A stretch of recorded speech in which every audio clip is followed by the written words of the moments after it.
Aujourd'hui, j'aimerais qu'on se pose une question toute simple. Et si Christ n'était pas ressuscité, qu'est-ce qui se serait passé?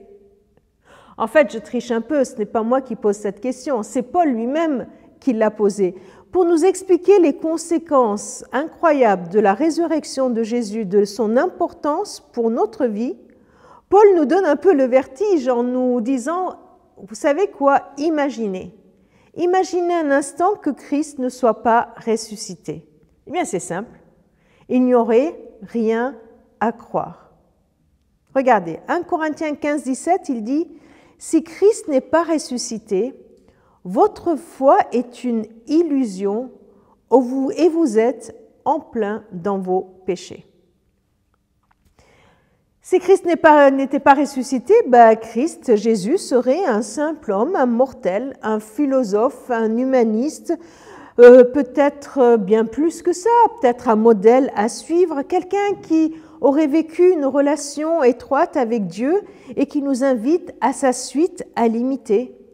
Quelqu'un qui a su tendre la main aux autres, à aimer leurs prochains, quelqu'un qui nous a donné des valeurs, une éthique de vie.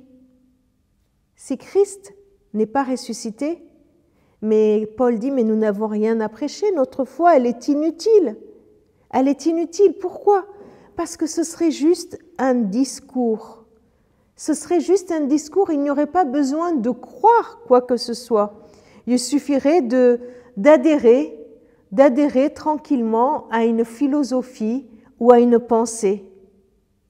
Pourquoi la foi serait inutile? Parce que nous ne vivrions que pour la vie terrestre, une religion humaniste, où le fondateur, Jésus, nous donnerait un christianisme social basé sur l'homme qui veut aimer Dieu de tout son cœur et son prochain. Tout partirait de l'homme et ce serait pour l'homme. Jésus serait comme un Gandhi ou comme un Mahomet, un fondateur d'une religion, d'un christianisme centré sur l'homme.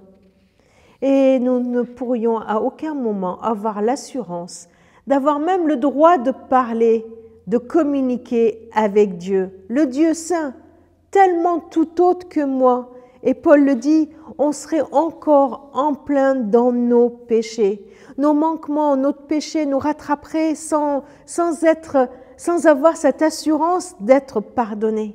Alors, on vivrait avec cette phrase toute simple, mangeons et buvons, car demain, nous mourrons. Notre perspective, ce serait juste la vie terrestre. Sans la résurrection, la perspective de notre vie, elle se limite. Elle est juste une vapeur, une fleur qui fane. Ça donne le tournis, hein? Mais non, tout ne s'arrête pas là. Tout ne s'arrête pas avec la mort de Jésus. Le matin de Pâques, Jésus est ressuscité. Il est vraiment ressuscité. Alors, tout a changé. Jésus est vivant.